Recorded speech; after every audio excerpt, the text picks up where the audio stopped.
मोहम्मद तेरे बाप का नाम, जय श्री राम जय श्री राम। सुन करके बुरा लगा? तुम्हारे अंदर की जो गैरत मर चुकी है वो फिर से जाग गई होगी। एक बात बोलूं, जलील हो तुम लोग। एक कड़वा सत्य, जितना बड़ा जलील भारत का मुसलमान है उतना बड़ा जलील शायद ही कोई दूसरा होगा।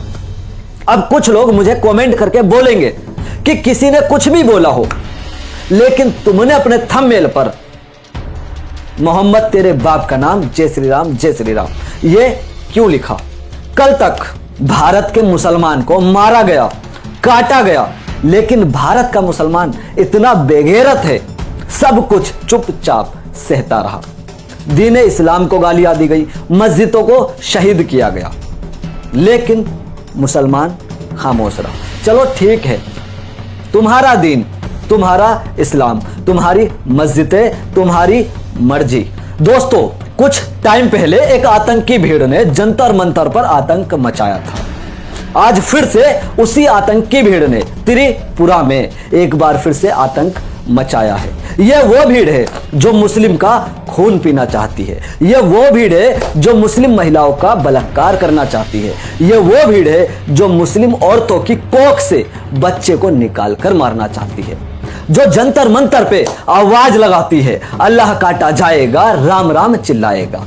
अब इसी भीड़ में एक और नया नारा शामिल हो गया है, मोहम्मद तेरे बाप का नाम, जय श्री राम जय श्री राम। मोहम्मद तेरे बाप का नाम, मोहम्मद तेरे बाप का नाम। कोई त्रिपुरा में मुल्लागिरी नहीं चलेगा। सुना? कल तक इसी भीड़ ने जंतर मंतर पर नारे लगाए थे, अल्लाह काटा जाएगा। और इसी भीड़ में एक नया नारा और शामिल हो गया, मोहम्मद तेरे बाप का नाम। अगर यह नारा सुन के तुम्हें गुस्सा आ रहा हो, मुसलमानों तुम्हारी गैरत तो ऐसे मर चुकी है, लगता नहीं कि तुम्हारे अंदर गुस्सा होगा। और यदि तुम्हें गुस्सा आ रहा हो तो अपने ही पैरों की चप्पल निकाल के ना अपने ही गालों पर मार लेना। अगर आज तुम्हारा ईमान फिर से जाग जाए, तुम्हारी नामर्दानगी में रत्ती भर भी मर्दानगी आ जाए, तो इस गलत के खिलाफ, गलत नहीं ये गुनाह, हाँ इस गुनाह के खिलाफ आवाज उठाना। और एक कड़वा सत्य बोलूं ना, आधे से ज्यादा मुसलमानों को पता नहीं होगा कि दुनिया में हो क्या रहा है। अरे बाहर के मुसलमानों को छोड़ो, अपने भारत के मुसलमानों को तक पता नहीं कि दुनिया में क्या हो रहा है। किसी त्रिपुरा में 10 से 15 मस्जिदें शहीद भी हुई हैं, नहीं पता मुसलमानों को। और पता भी कैसे होगा? हम लोग कोशिश करते हैं, लेकिन तुम लोगों की वीडियो शेयर करने में फटती है। गोदी मीडिया कुछ दिखाता नहीं, तो मुसलमानों को भी पता कैसे चले? उनकी भी गलती नहीं है। यदि तुम लोग छोटी सी कोशिश करके हम लोग जो काम कर रहे हैं उसको आगे बढ़ा दो, तो हो सकता है बहुत से लोगों का जमीर जाग उठे। त्रिपुरा में 10 से 15 मस्जिदों को एक खास संगठन के लोग आग की लपटों में झोंक देते हैं, पूरी तरह से शहीद कर देते हैं।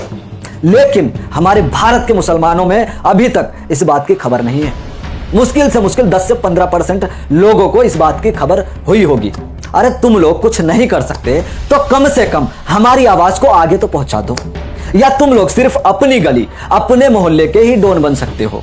और एक बात मैं पूछना चाहता हूं, जो मुस्लिम भाई अपनी गली, अपने मोहल्ले के डॉन नेता बनते हैं, ऐसे मौके पर, ऐसे वक्त पर वो लोग कहां गायब हो जाते हैं? ना कोई एक ट्वीट, ना कोई एक मैसेज। ऐसे वक्त पर वो लोग ऐसे गायब होते हैं जैसे गधे के सर से सींग गायब होते हैं। जब मौका पड़ता है तब नजर नहीं आते। वैसे अपने गली के, अपने मोहल्ले के भाई साहब बहुत बड़े दादा बनते हैं, उनके सामने कोई नजर नहीं उठा सकता। लेकिन जब उनकी सच में जरूरत होती है तब साले कहीं से कहीं तक नजर नहीं आते। 10 से 15 मस्जिदें शहीद कर दी जाती है, ना कोई एक ट्वीट, ना कोई एक मैसेज। अबे डूब के मर जाओ अगर जरा सी भी गैरत बची हो तुम्हारे अंदर। और बहुत से मुसलमान इस उम्मीद में जी रहे हैं कि सरकार कुछ करेगी। अब मुझे एक बात बताओ, सरकार क्यों कुछ करेगी? अबे ये सब करवाने वाली ही सरकार है, वरना एक भीड़ की इतनी औकात कि दिल्ली के जंतर मंतर पर, जहां पर 24 आवर्स पुलिस तैनात रहती है, पुलिस के होते हुए मुल्ले काटे जाएंगे, राम राम चिल्लाएंगे, नारे लग जाते हैं। त्रिपुरा में 10 से 15 मस्जिदें दिन दिहाड़े शहीद कर दी जाती हैं। ये सब क्यों हो रहा है?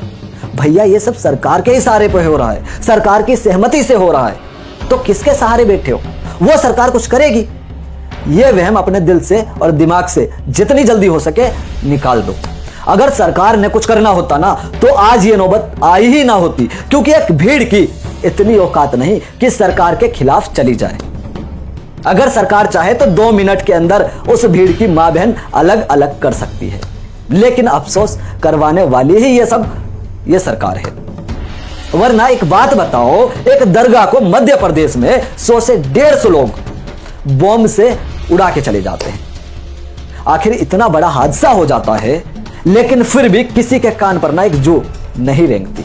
फिर क्यों उम्मीद लगाए बैठे हो सरकार कुछ करेगी? अरे भैया हमारा इस्लाम है, हमारी कौम है, हमारी मस्जिदें हैं, जो करना है हमें करना है, तुम्हें करना है।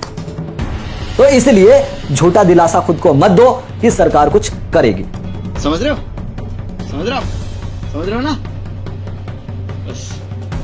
बस दोस्तों, मैं ज्यादा अब कुछ नहीं कहना चाहता, बस इतना ही कहूंगा कि अगर तुम्हारे अंदर जरा सी भी गैरत जिंदा हो तो अभी भी वक्त है, गलत के खिलाफ आवाज उठाओ।